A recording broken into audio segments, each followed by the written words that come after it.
gérer la peur que ça chute, gérer le doute, gérer la tension, gérer la culpabilité, gérer le je ne veux pas faire d'erreur. Même moi, dans mon métier de multifamily office, je ne mets jamais 100% du patrimoine d'une famille sur un seul cheval.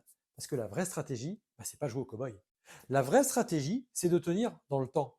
Et tenir dans le temps, c'est 80% d'émotionnel et 20% de technique. Alors maintenant, on va rentrer dans la réalité, dans les détails. Je vais te montrer 3 cas réels avec des chiffres, ceux que je calcule pour certains de mes clients. Et tu vas voir, le gagnant change selon ta vie. Scénario numéro 1, on sort à 5 ans. Hypothèse, un profil prudent, rémunération 3% par an versus un profil dynamique avec 10% par an. On commence par l'assurance vie à 5 ans. À 3%, on a 11 593 en brut et à 10%, on a 16 105 euros. Fiscalité, la flat tax, c'est 30% sur les gains. En net, il nous reste 11 114 euros dans un cas, 14 273 dans l'autre. PEA 5 ans maintenant. 3%, 10% de renta, on retrouve les mêmes chiffres en brut. Mais l'avantage, c'est qu'on n'a pas de fiscalité, zéro impôt, mais 17,2% de prélèvements sociaux. Net 11,318 versus 15,055. Verdict, à 5 ans, c'est le PEA qui gagne.